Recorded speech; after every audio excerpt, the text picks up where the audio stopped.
Hello everyone guys, how are you. So चलिए start करते हैं। आज हम पढ़ने जा रहे हैं अपने पार्ट नंबर 4 बायोटेक्नोलॉजी का। तो ये हमारा चैप्टर नंबर 12 है जिसका हम पढ़ने जा रहे हैं पार्ट नंबर 4। ओके, सो ये आप class 12th Maharashtra board new syllabus के लिए देख रहे हो बायोलॉजी का। न्यू इंडियन एरा हमारे यूट्यूब चैनल का नाम है। आप इसे सब्सक्राइब कर लो अगर आपको अच्छा लगे, ठीक है। और सभी फ्रेंड्स को अपने शेयर कर दो अगर करना चाहो इस वीडियो को, तो ठीक है। और लाइक कर देना अगर आपको वीडियो अच्छी लगी, ठीक है। सो चलिए स्टार्ट करते हैं। अगर आपको हैंड रिटन नोट चाहिए रहेंगी तो आप डिस्क्रिप्शन बॉक्स में लिंक दी हुई है, वहां से क्लिक करके ज्वाइन कर सकते हो। तो आज का जो हमारा टॉपिक है ना माय डियर, बहुत ही अच्छा और इंटरेस्टिंग टॉपिक होने वाला है।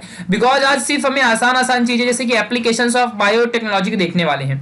तो हमने इसके पहले देखा कि किस तरीके से बायोटेक्नोलॉजी एग्जैक्टली क्या होती है और बायोटेक्नोलॉजी का इस्तेमाल किस तरीके से किया जाता है। मतलब किस तरीके से एक के डीएनए के अंदर हमारी इच्छाएं जो होती हैं उस हिसाब से हम बदल सकते हैं किसी के डीएनए को। जैसे कि अगर दो इंसान हो तुम और तुम्हारे एक बहुत अच्छा दिखता है, अगर तुमको भी चाहिए कि मैं भी इसके जैसा दिखूं, तुम भी उसके अंदर के डीएनए को निकाल के अपने अंदर डालो, तुम भी वैसे दिख सकते हो। बट तुम नहीं, तुम्हारी आगे की जनरेशन दिख सकती है, तुम नहीं दिख सकते। फिलहाल इंसानों में तो ऐसा ही है, बट बाकी के प्लांट्स वगैरह में कुछ नया न्यूट्रिशियस प्लांट्स, चाहे दुनिया में कोई भी ऑर्गेनिज्म हो, उसके अंदर चेंजेस नहीं ला सकते, लेकिन हाँ उसके जीन्स में चेंज कर देंगे तो अगली जनरेशन बदल जाएगी। जैसे कि मान लो कोई अगर राइस आप खाते हो तो राइस है ना, तो राइस के मान लो न्यूट्रिशन कम है, तो आप ऐसा नहीं कर सकते कि जो राइस के दाने आप खा रहे हो उसमें आप डालो तो कुछ आपके उसमें न्यूट्रिशन मिलेगा, नो। हाँ, लेकिन उसके आगे आने वाली उस राइस की जनरेशन को आप बदल सकते हो, उसमें न्यूट्रिशन आ सकता है। तो यही होता है बायोटेक्नोलॉजी का कमाल। ओके, सो एग्जैक्टली बहुत ही एक अम्ब्रेला लाइक, यानी कि बहुत ज्यादा फैला हुआ है, ब्रॉड स्पेक्ट्रम इसका। ब्रॉड स्पेक्ट्रम मतलब ये होता है कि बहुत दूर दूर तक बहुत ज्यादा इसके एप्लीकेशंस हर इंडिया के या फिर किसी भी आउट ऑफ कंट्री या दुनिया के कोई भी सेक्टर में, हर सेक्टर में साइंटिफिक एप्लीकेशन से हमारे बायोटेक्नोलॉजी के, लाइक इंडस्ट्रीज में, एग्रीकल्चर में, हेल्थ में, जीनोमिक्स में, इन्वायरमेंट में, कहां कहां नहीं है आजकल इस्तेमाल बायोटेक्नोलॉजी का। चलो देखते हैं कहां कहां इसका इस्तेमाल होता है। तो पहली बात तो प्लांट बायोटेक्नोलॉजी। अब देखो इसमें क्या होता है, इसमें हमारे जैसे जीएम क्रॉप्स यानी genetically modified crops, marker assisted selections इसमें होता है। अब जैसे कि जीएम क्रॉप्स क्या होता है ये जान लो। तो जेनेटिकली मॉडिफाइड जो क्रॉप्स होते हैं ना, ये क्या होते हैं, जैसे कि मान लो अगर आपके सामने कोई राइस है और वो अच्छा न्यूट्रिशन नहीं दे रहा, तो आप इसके अंदर कुछ इसके जीन्स को चेंज करो और ये अच्छा आपको न्यूट्रिशन देने लगेगा, यानी this is the genetically modified crops. Next one is the industrial biotechnology. यानी इंडस्ट्रियल बायोटेक्नोलॉजी में क्या होता है, जैसे प्रोटीन इंजीनियरिंग करवाना है, मेटाबॉलिक इंजीनियरिंग करवाना है, या फिर मेटाबॉलिमिक्स, कुछ भी ऐसी चीजें तुम करवाना चाहते हो, प्रोटीन का प्रोडक्शन या किसी भी और चीज का प्रोडक्शन तुम करना चाहो तो यू कैन डू। इंडस्ट्रीज में इसका इस्तेमाल करते हैं। जीनोमिक्स में क्या होता है कि जीनोमिक्स में हम पूरे के पूरे जीन्स को बदल सकते हैं। Because what is genomics, genomics का मतलब ये होता है कि एक किसी इंसान की या किसी भी ग्रुप ऑफ जनरेशन की टोटल कंप्लीट जीन, यानी कि होल जीनोम सीक्वेंस, ठीक है, या जीन के फंक्शन को, रिवर्स जेनेटिक्स को, बायो इन्फॉर्मेटिक्स को। बायो इन्फॉर्मेटिक्स मतलब किसी इंसान की इंफॉर्मेशंस, बॉडी की इंफॉर्मेशंस, ठीक है। तो वो सारी की सारी इंफॉर्मेशंस को जीनोमिक्स में अगर हम बायोटेक्नोलॉजी का इस्तेमाल करें तो हम इसमें भी बदलाव कर सकते हैं। एग्जैक्टली बायोटेक्नोलॉजी मतलब होता ही क्या है, अब अगर मैं मेन एकदम कंक्लूजन में बोलूं तो इसका मतलब यही है कि डीएनए के अंदर कुछ ना कुछ चेंजेस लाना, किसी के दूसरे के डीएनए को इधर उधर कर देना। मतलब पूरा स्टॉक मार्केट फैला के रखा है, उससे पैसा लो, उसको दो, उससे लो, उससे उसको दो, ऐसा कर रहे हो तुम। मतलब एक इंसान के डीएनए को निकालो, उसमें डालो, फिर उसके अंदर कुछ मॉडिफाई करो, फिर उसको आगे वाले में ट्रांसफर करो, कुछ यही चलते रहता है हमेशा। यही है बायोटेक्नोलॉजी, ठीक है। मतलब डीएनए से खेलना। फिर इसके बाद माइक्रोबियल बायोटेक्नोलॉजी में क्या होता है, तो माइक्रोबियल बायोटेक्नोलॉजी में क्या होता है कि जो हमारे माइक्रोब्स रहते हैं छोटे छोटे, जैसे बायो पेस्टिसाइड बना लो, बायो फर्टिलाइजर बना लो, इन सभी का इस्तेमाल करते हैं माइक्रोबियल बायोटेक्नोलॉजी में। इन्वायरमेंट वाले क्या करते हैं, पॉल्यूशन कंट्रोल करने के लिए, बायोफ्यूल्स बनाने के लिए, बायो रेमेडिएशन के लिए, बायोडाइवर्सिटी के लिए। आपको एग्जांपल देता हूं बायोफ्यूल्स का। बायोफ्यूल्स में हम बहुत सारी चीजों का ऐसे प्रोडक्शन कर सकते हैं, जैसे कि आपने देखा भी था इसके पहले 10th क्लास में chapter number 7 introduction to microbiology में। वहां पे आपने पढ़ा था बायोलॉजी में साइंस 2 के, ठीक है, class 10th science 2 chapter number 7। वहां पे बायोफ्यूल प्रोडक्शन के बारे में आपने सीखा है, किस तरीके से हम प्लांट का इस्तेमाल करते हैं, उसका थ्रेशिंग करके और उसे गार्बेजिंग करके, और फिर हम लोग वहां से ग्लूकोज निकालते हैं, फिर उसका व्हीकल्स में इस्तेमाल करते हैं, है ना। व्हीकल्स में हम उसका इस्तेमाल करते हैं, और व्हीकल्स में इस्तेमाल करने के बाद फिर क्या होता है, उसके बाद जब इसमें से धुआं निकलता है CO2, तो वापस से वो प्लांट उसे एब्जॉर्ब करते हैं। This is the biofuel which is renewable source of the energy, जिसे हम वापस से रिन्यू कर सकते हैं। तो ये हमारे बायोफ्यूल होता है। तो इसमें भी हमारा बायोटेक्नोलॉजी का इस्तेमाल होता है। उसके बाद animal biotechnology like tissue culturing, आप जानते ही रहोगे, जेनेरिक मेडिसिन बनाना, इम्यूनोटेक्नोलॉजी, जीएम एनिमल्स के बारे में आगे चल के बताऊंगा आपको, जीन थेरेपी के बारे में आगे चल के पढ़ाऊंगा आपको, ठीक है। सो ये सारी चीजों में क्या होता है, एनिमल बायोटेक्नोलॉजी का इस्तेमाल हम किया करते हैं। ये बातें आपको समझनी, सब टॉपिक में एक एक टॉपिक आगे डिस्कस करने वाला हूं, ठीक है। चलो स्टार्ट करते हैं फिर, ठीक है। तो पहले उससे पहले भी एक चीज जान लो कि बहुत सारे ऐसे डिसऑर्डर्स हैं, बहुत सारे ऐसे डिसऑर्डर्स हैं जो रिकॉम्बिनेंट प्रोटीन के वजह से हो सकती हैं, ऐसा आप जान सकते हो। मतलब कि ह्यूमन प्रोटीन जो हमारा होता है वो प्रोड्यूस्ड होता है रिकॉम्बिनेंट डीएनए टेक्नोलॉजी की वजह से। कौन कौन सा वो प्रोटीन है, जैसे कि अगर मान लो आपके अंदर एनीमिया है, तो आप एनीमिया जैसी बीमारी को भी इरेथ्रोपोइटिन के प्रोटीन के नाम की वजह से होता है। तो आप अगर ये इरेथ्रोपोइटिन अगर आपको ना हो, इरेथ्रोपोइटिन एक प्रोटीन का नाम है, ठीक है, और इरेथ्रोपोइसिस एक प्रोसेस है। तो इरेथ्रोपोइटिन नाम का प्रोटीन क्या करेगा, बेसिकली अपना जो ब्लड होता है उसे बनाने में हेल्प करता है। जो आपका अंदर बॉडी के अंदर ब्लड बहुत कम रहता है उसे बनाने में बेसिकली हेल्प करता है, ठीक है। तो एनीमिया क्या होती है, खून की कमी होती है। तो अगर आपके अंदर ब्लड बनेगा तो खून की कमी बंद हो जाएगी, यानी एनीमिया आपका खत्म हो जाएगा। ऐसे जिसको अस्थमा होता है तो उसके अंदर इंटरल्यूकिन 1 रिसेप्टर, ये रिसेप्टर होते हैं। रिसेप्टर बेसिकली आपको पता है अस्थमा जिसे रहता है वो बेसिकली क्या होता है कि अगर उसे बाहर का कुछ धुआं भी लग गया तो भी उसे मतलब सांस फूलने लगती है, उसे सांस लेने में प्रॉब्लम होती है। तो ये ना ठीक होने वाली बीमारी होती है, ज्यादा कोई प्रॉब्लम भी नहीं होती, बट कभी कभी उसको इश्यू होता है चेस्ट में, ठीक है। तो ये बात बेसिकली इस प्रोटीन से हो सकता है। ऐसी एथेरोस्क्लेरोसिस क्या होता है, एथेरोस्क्लेरोसिस मतलब कि स्क्लेरोसिस मतलब पत्थर जम जाना किसी ट्यूब में। अब ट्यूब का मतलब यहाँ पे क्या है कि आर्टरीज और वेन्स, तो उनमें स्क्लेरोसिस हो जाना मतलब मसल्स के स्टोन्स आ जाना। तो अगर आपकी बॉडी में प्लेटलेट्स का ग्रोथ अगर कम है तो ऐसा हो सकता है। ऐसे पार्चुरेशन में रिलैक्सिन चाहिए, पार्चुरेशन मतलब जब बेबी का प्रोडक्शन होता है, production in the sense birth होता है, पार्चुरेशन के टाइम पे रिलैक्सिन नाम का हार्मोन जो रिलैक्स फील करवाता है, अगर इसकी कमी रही तो पार्चुरेशन बहुत गंदा तरीके से और बहुत पेनफुल होता है, फिर डॉक्टर लोग बाहर से रिलैक्सिन देते हैं। ऐसे ब्लड क्लॉटिंग के लिए टिश्यू प्लाज्मिनोजेंस, ऐसे कैंसर के लिए ये सब याद कर लो, इंटरफेरॉन्स आपको याद करना। डायबिटीज कब होगा, जब इंसुलिन कम रहेगा। फिर ऐसे इम्फेसीमा कब होगा, जब अल्फा एंटीट्रिप्सिन कम रहेगा। हीमोफीलिया है, हेपेटाइटिस बी, जब हेपेटाइटिस बी की वैक्सीन अगर ले लोगे तो आपको कभी हेपेटाइटिस नहीं होगा। तो ऐसे ही सारी चीजें आपको याद रखनी है, सारे प्रोटीन से जो रिकॉम्बिनेंट डीएनए टेक्नोलॉजी का इस्तेमाल करके बनाए गए हैं।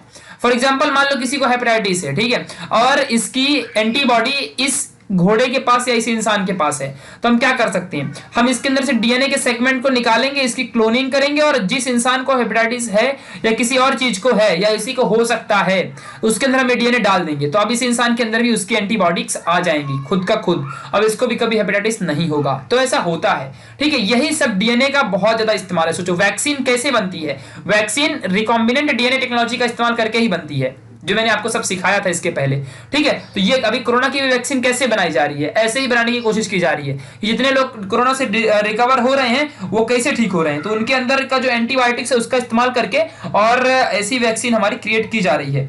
अब भगवान करे अगर डॉक्टर सफल हो जाए तो बहुत अच्छी बात है, नहीं तो फिर भजो भगवान का नाम, ठीक है। चलो कोई नहीं, अब यहां देखो, सो हेल्थ केयर बायोटेक्नोलॉजी पहला हमारा एप्लीकेशन है। तो हेल्थ केयर में क्या होता है कि बहुत सारे ऐसे मेडिसिन होते हैं, बहुत सारे डायग्नोस्टिक प्रोडक्ट होते हैं, इनका भी हम प्रोडक्शन करते हैं with the help of biotechnology. बहुत सारे ऐसे ट्रिमेंडस मतलब बहुत खतरनाक इंपैक्ट पड़ा है, ट्रिमेंडस मतलब लार्ज अमाउंट में, टेक्नोलॉजी का ऑन दी पेशेंट्स। पेशेंट्स को बहुत ज्यादा दवाइयां चाहिए और दवाइयां हम बायोटेक्नोलॉजी का इस्तेमाल करके बना सकते हैं। गाइस जो बायोटेक्नोलॉजी में सॉल्यूशंस है वो बहुत ही यूनिक है, टारगेटेड होता है, पर्सनलाइज्ड थेराप्यूटिक्स होते हैं, डायग्नोस्टिक सॉल्यूशंस मिलते हैं, स्टेम सेल टेक्नोलॉजी भी आप इसमें कर सकते हो और जेनेटिक काउंसलिंग भी आप इसमें कर सकते हो। स्टेम सेल टेक्नोलॉजी का मतलब ये होता है कि तुम स्टेम सेल का प्रोडक्शन कर सकते हो, डायग्नोस्टिक भी कर सकते हो। डायग्नोस्टिक मतलब चेकिंग करना, नहीं क्या चेकअप करवाते, टेस्ट वगैरह चेकअप करवाते हैं इंसानों का, वही है। और पर्सनलाइज्ड थेराप्यूटिक मतलब कि पर्सनल तरीके से किस तरीके से दवाइयां तुम उसको एक इंसान की बीमारी के लिए पर्टिकुलर दवाइयां तुम कैसे बना सकती हो। और जेनेटिक काउंसलिंग मतलब जीन्स के अंदर कोई प्रॉब्लम तो नहीं है, उसकी काउंसलिंग कर सकते हो आप बाय यूजिंग दी बायोटेक्नोलॉजी, ठीक है। ये बात आपको समझ के अच्छे से याद रखनी। सो बेसिकली बहुत ही आसान होता है। चलो अगला देखते हैं अभी हम लोग यहाँ पे। अगला है हमारा ह्यूमन इंसुलिन के बारे में। अब इस इंसुलिन के बारे में कौन नहीं जानता है, हमारे बॉडी के अंदर पैनक्रियाज ही ऐसी चीज है जो इंसुलिन प्रोड्यूस करता है। तो इंसुलिन बेसिकली होता क्या है, इंसुलिन एक पेप्टाइड हार्मोन है जो प्रोड्यूस कौन करता है, इसे बीटा सेल्स जो आइसोलेट्स होते हैं उसके बीटा सेल्स प्रोड्यूस करते हैं। ये बात आपको समझ के रखनी है, पैनक्रियाज से आता है, मैंने आपको पहले बता दिया। इंसुलिन बहुत ही एसेंशियल होता है ब्लड के अंदर। देखो शुगर जमा हो जाता है, कार्बोहाइड्रेट्स, उस शुगर लेवल को कंट्रोल करने के लिए इंसुलिन का इस्तेमाल करते हैं। अगर इंसुलिन आपके बॉडी में नहीं रहेगा तो शुगर लेवल बढ़ जाएगा ब्लड में, और जब शुगर लेवल ब्लड में बढ़ जाएगा तो फिर आपको हो जाएगा इश्यू और आपको होगी डायबिटीज। ठीक है, तो जैसे कि डायबिटीज दो टाइप की होती है, एक नॉर्मल डायबिटीज और एक होती है डायबिटीज मेलाइटस, जो कि बहुत ही डेंजरस होती है। तो डायबिटीज मेलाइटस ये ऐसी डिसीज है अगर आपके अंदर इंसुलिन कम रहा तो। ठीक है, ये बात आपको समझ के रखनी है। तो गाइस उसके लिए हमारे अंदर इंसुलिन बराबर रहे, उसके लिए हम एक सिंथेसाइज्ड डीएनए का इस्तेमाल करते हैं। डीएनए सीक्वेंस का हम इस्तेमाल करेंगे, इसके दो चेन्स को, और इनको सेपरेटली इंसर्ट करते हैं प्लाज्मिड में, पीबीआर 322 में, यही हमारा वेक्टर है। और इसका इस्तेमाल करके हम इंसर्ट करते हैं किसी अदर वाले जीन्स में, अदर इंसान के जीन्स में, जिसके पास बीटा गैलेक्टोसिडेज होता है ए नाम का जीन। और इसी की मदद से किसी बैक्टीरिया के होस्ट से या किसी वायरस के होस्ट से हम नए नए इंसुलिन का प्रोडक्शन करवाते हैं अपने इंसानों के अंदर। तो इसमें भी रिकॉम्बिनेंट प्लाज्मिड का ही इस्तेमाल होता है। मतलब समझ लो, वायरस बैक्टीरिया का इस्तेमाल करके, एस्चेरिचिया कोलाई होस्ट का इस्तेमाल करके हम नए नए हमारे अंदर हम लोग इंसुलिन का प्रोडक्शन करवा सकते हैं अपने बॉडी के अंदर। तो ये होता है फायदा रिकॉम्बिनेंट डीएनए टेक्नोलॉजी का, जिसके अंदर इंसुलिन नहीं है उसके अंदर इंसुलिन हो सकता है। अगले देखते हैं वैक्सीन प्रोडक्शन में। वैक्सीन प्रोडक्शन क्या होता है इसके बारे में जानो अभी। अब exactly what is the meaning of vaccine यार। देखो, हम इंसान के अंदर दुनिया की किसी भी वायरस बीमारी को मारने की ताकत होती है, लेकिन वो ताकत तभी होगी जब हमारे पास उसके लिए हथियार होंगे। और हथियार कौन कहलाते हैं? एंटीबायोटिक्स कहलाते हैं। मारने की सबको ताकत है, लेकिन अपने पास वेपन्स होने चाहिए कि नहीं होने चाहिए? तो वेपन्स कौन? एंटीबायोटिक्स है, या फिर एंटीबॉडी आप जिसे कह सकती हो। ये एंटीबॉडी तो हमारे पास है, लेकिन ये एंटीबॉडी बराबर काम नहीं करती, ये आलसी होते हैं। ये हमारी सेना आलसी सेना है, टप्पू सेना हमारी आलसी है। इस सेना को अगर आपको इंथुजियाज्म करना है, मतलब इसको इंथुजियास्टिक बनाना है, इसके अंदर शक्ति उत्साह ऐसे आ जाए और जिससे कि सामने वाले को मार दे, उसी लिए हम वैक्सीन का इस्तेमाल करते हैं। सो वैक्सीन जस्ट एक ऐसा चीज है जो क्या करते हैं, अपने बॉडी के अंदर के जो हमारे मतलब फाइटिंग करने वाले सेल्स होते हैं, लाइक हमारा व्हाइट ब्लड सेल्स या एंटीबॉडीज जो भी रहती हैं, तो ये उनको क्या करता है, इंथुजियास्टिक बनाता है। मतलब बहुत ही उन्हें उत्साह उनके अंदर ला देता है, जिससे कि वो सामने वाले को जल्दी किल कर देते हैं। तो ये बातें थोड़ा सा आपको अच्छे से समझ कर रखनी पड़ेगी। यही होते हैं हमारे वैक्सीन का काम। तो गाइज अभी हम जानते हैं कि किस तरीके से वैक्सीन का प्रोडक्शन करना होता है। तो गाइज हमारे अंदर बहुत सारे टाइप की वैक्सीन होती है, लाइक एक्टिव एक्वायर्ड इम्यूनिटी होती है, वैक्सीन से आती है, और पैसिव एक्वायर्ड इम्यूनिटी होती है। ये दो टाइप की एक्वायर्ड इम्यूनिटीज होती हैं जो कि सर्टेन डिसीज के अगेंस्ट काम करती हैं। बेसिकली जो वैक्सीन होती है ना, ये कंसिस्ट करती है बहुत सारे बायोलॉजिकल एजेंट्स को, एजेंट्स लाइक सेल्स को या फिर जीन्स को, डीएनए को, ये सब बायोलॉजिकल एजेंट कहलाते हैं, जो कि माइक्रो ऑर्गेनिज्म को जो कॉज करता है उसके खिलाफ, उस डिसीज के खिलाफ कुछ चीजों को रिप्रेजेंट किया जाता है। मतलब वैक्सीन ऐसे सेल्स, ऐसे डीएनए, ऐसे जीन्स, ऐसी एंटीबॉडीज को रिप्रेजेंट करता है against the disease caused by micro organisms. ये बात आपको समझ के रखनी है। फिर भी ऑफन कभी कभी क्या हो जाता है कि बहुत सारे माइक्रो ऑर्गेनिजम्स जो होते हैं वो किल नहीं होते, या फिर भी किल भी हो गए तो वो वीक जरूर हो जाती हैं। ऐसा हमारे वैक्सीन का काम होता है। तो इस तरीके से हमारी वैक्सीन जो प्रोड्यूस करते हैं हम लोग, तो हम उसमें भी बायोटेक्नोलॉजी का इस्तेमाल ही करते हैं, और उसके लिए बहुत सारे ऐसे डायग्नोस्टिक किट्स का इस्तेमाल, या रिकेट्सियल जिसका नाम है, ये एक किट्स ही होता है जिसके अंदर बहुत सारे मतलब मटेरियल होते हैं, इसका इस्तेमाल करके हम लोग वैक्सीन बनाते हैं। ये रियल लाइफ एग्जांपल है, जब आप करोगे तो आपको समझेगा कैसे करते हैं, बट अभी के लिए बस जान के रखो कि हाँ ये चीजें होती हैं। ठीक है, तो बहुत सारे ऐसे बैक्टीरियल या वायरल वैक्सीन बनती हैं। आप बोलोगे ये वायरल वैक्सीन और बैक्टीरियल वैक्सीन क्या है? भाई देखो, वैक्सीन तो बहुत सारी होती हैं। बैक्टीरिया के अगेंस्ट लड़ने वाली वैक्सीन को हम बैक्टीरियल वैक्सीन कहते हैं, और वायरल इंफेक्शन के अगेंस्ट वाली बैक्टीरिया को हम वायरल वैक्सीन कहते हैं। ये बात आपको समझ के रखनी है। इसके लिए बहुत सारे मतलब थेराप्यूटिक्स इमेजिंग की जाती है, एनालिसिस की जाती है, तभी जाके हम वैक्सीन का प्रोडक्शन करवाते हैं। मतलब जो साइंटिस्ट लोग होते हैं या बायोलॉजिस्ट जो लोग होते हैं वो लोग ऐसा करते हैं, और टेस्टिंग के बाद ही इंसानों को दिया जाता है। ठीक है, तो ये बात आपको समझना है। वैक्सीन से बहुत फायदा हुआ है। For example small pox, polio और डेडली डिसीजेस जैसे कि बहुत सारी चीजें हैं, हेपेटाइटिस है, कैंसर है, इन सभी को भी ठीक कर सकते हो अगर आप वैक्सीन बराबर ले लो तो। बट एक बार हो गई ये बीमारी तो फिर आप उन्हें ठीक नहीं कर सकते। अब वैक्सीन क्यों लेते हैं? क्योंकि वो बीमारी हो ही ना हमें, इसलिए हम वैक्सीन लेते हैं। तो ये बात आपको समझ के रखनी है। ऐसे ही आगे चल के गाइस, पहले क्या था कि इंजेक्शन के थ्रू वैक्सीन लो, कुछ समथिंग ऐसा इशू हुआ करता था। आज के टाइम पे ओरल वैक्सीन भी आ चुकी है। ओरल वैक्सीन बहुत ही एक नया सा इन्वेंशन है, ये प्रोडक्शन है बहुत ही अच्छा, जिसमें कि मेल्ट इन माउथ भी जिसे कहा जाता है। मेल्ट इन माउथ मतलब माउथ के थ्रू वैक्सीन को ले लेना। इसका भी अच्छा इस्तेमाल होता है। डायरेक्टली हम माउथ के थ्रू लेते हैं और सीधे टंग के थ्रू ये क्या होता है, डिलीवर होता है ऑन दी ब्लड स्ट्रीम, क्योंकि कोई भी वैक्सीन को हम ब्लड में ही देते हैं। ठीक है, जिससे होता क्या है कि बहुत सारे फ्लू वैक्सीन होती हैं, जैसे कि फ्लू वायरस को मारने के लिए हमारे पास वैक्सीन होती है, या फिर बैसिलस जिसका नाम का एक बैक्टीरिया है, फ्लू नाम के वायरस मारने के लिए बैक्टीरिया बैसिलस नाम की बैक्टीरिया का इस्तेमाल किया जाता है। ये भी आप समझ के रखो। बहुत सारी बैक्टीरिया या वैक्सीन हम, जैसे कि मान लो वायरल बैक्टीरिया है हमारे पास, मान लो वायरस हमारे अंदर आ गया, हमको इसे मारना है, तो कुछ कुछ बैक्टीरिया के पास इसकी वैक्सीन होती है, बैक्टीरिया से वैक्सीन को निकाल के हम वायरस को मार देते हैं। तो ऐसा भी होता है, जरूरी नहीं कि किसी दूसरे इंसान से ही लो, तुम बैक्टीरिया वायरस का भी इस्तेमाल कर सकते हो मारने के लिए किसी को भी, और ये बहुत ही लो कॉस्ट में मिलता है और इजी टू स्टोरेज भी होता है। तो ओरल वैक्सीन आपने देखा होगा, जैसे पोलियो का टीका लगवा लो, है ना, बोलते हैं ना, वो माउथ में कुछ तो 2 बूंद जिंदगी के देता है ना, वो सारे ओरल वैक्सीन कहलाती हैं। तो इनका अप्रोच भी आप कर सकते हो और बना सकते हो with the help of biotechnology. Okay, I hope आपको समझ गया होगा। अब बढ़ते हैं एग्रीकल्चरिंग में किस तरीके से इस्तेमाल कर सकते हो। तो एग्रीकल्चरिंग में भी बायोटेक्नोलॉजी का इस्तेमाल होता है। अब आप ही बताओ, मान लो एक फार्मर है, उसके राइस में कम न्यूट्रिशन है, तो फिर उसके राइस से कोई खरीदेगा क्या? नहीं खरीदेगा, तब तो बेचारा भूखा मर जाएगा फार्मर, राइस को करके भी बेचारे को कुछ नहीं मिलेगा। तो इसीलिए क्या करेंगे, अभी हम लोग राइस के अंदर न्यूट्रिशन लाने के लिए हम लोग ने ऐसे ऐसे जीएम क्रॉप्स यानी जेनेटिकली मॉडिफाइड क्रॉप्स लाया है। अब आप बोलोगे जेनेटिकली मॉडिफाइड क्रॉप्स क्या है? तो मान लो मेरे पास एक राइस एक मेरे पास मान लो ये प्लांट है राइस का, अब इसके अंदर ऐसे जीन्स है जो कि न्यूट्रिशन देते ही नहीं है, ऐसे कैरेक्टर है इस मतलब डीएनए के पास इसके, कि इसके अंदर कोई भी मतलब न्यूट्रिशन आता ही नहीं है। तो हम कुछ इसके डीएनए में ऐसा चेंज कर दें कि इसके अंदर बहुत भारी अमाउंट में न्यूट्रिशन आ जाए।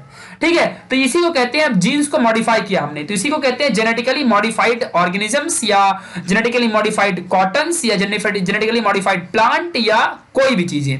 तो जेनेटिकली मॉडिफाइड क्रॉप्स, अगर क्रॉप्स में करते हो तो क्रॉप्स में, ऑर्गेनिज्म में करते हो ऑर्गेनिज्म, कॉटन करते हो कॉटन, प्लांट्स में करो प्लांट्स, या किसी भी चीज करो उसे हम जेनेटिकली मॉडिफाइड कहते हैं। ये भी बायोटेक्नोलॉजी की मदद से ही पॉसिबल हुआ है।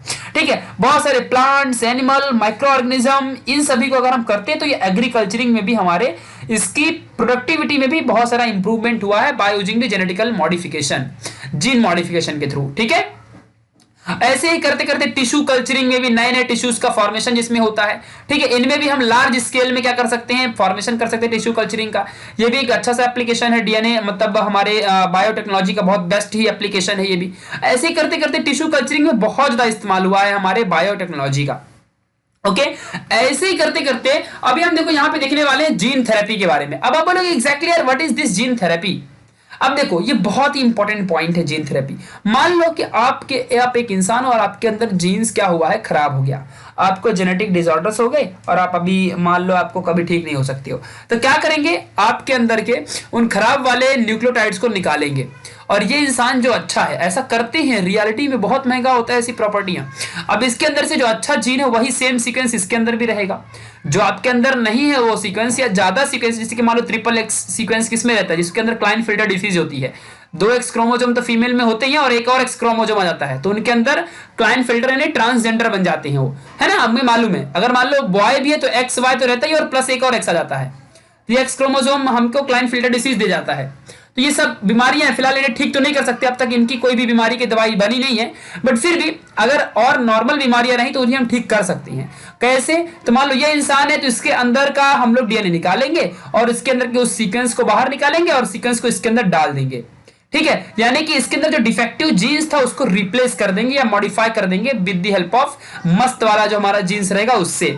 तो यहां पे देख लो, जीन थेरेपी क्या होती है, ट्रीटमेंट है of the disease by replacing, altering or supplementing a gene that is absent or abnormal and whose absence or abnormality is responsible for the diseases।